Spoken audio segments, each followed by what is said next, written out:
do.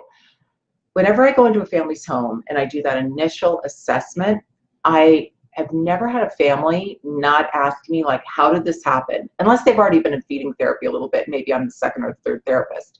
But when they're first getting started, they always feel a little bit guilty. You know, we all have that parent guilt, and they're wondering, what did I do wrong? And I never thought I would have a kid who didn't eat. Like, you know, my pediatrician says, he'll grow out of it.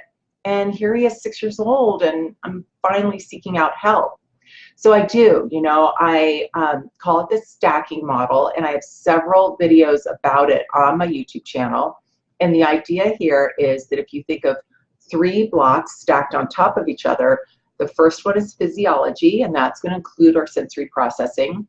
The second one is motor skills, so gross and fine motor. So now we have 2 blocks stacked on top of each other.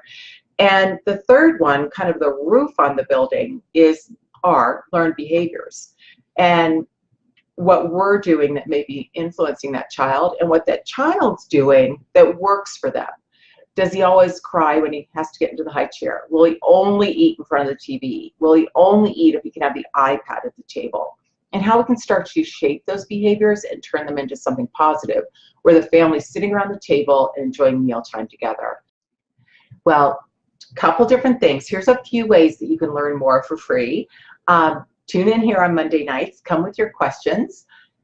Definitely subscribe to my YouTube channel.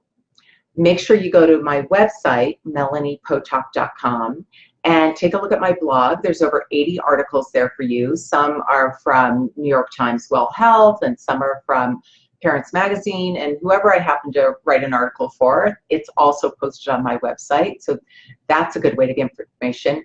And then finally, be sure to sign up for my newsletter, because that's free. And every time I write a new article, you'll get that about once a month. I'll send you a couple of those. So not too many emails, but just a few.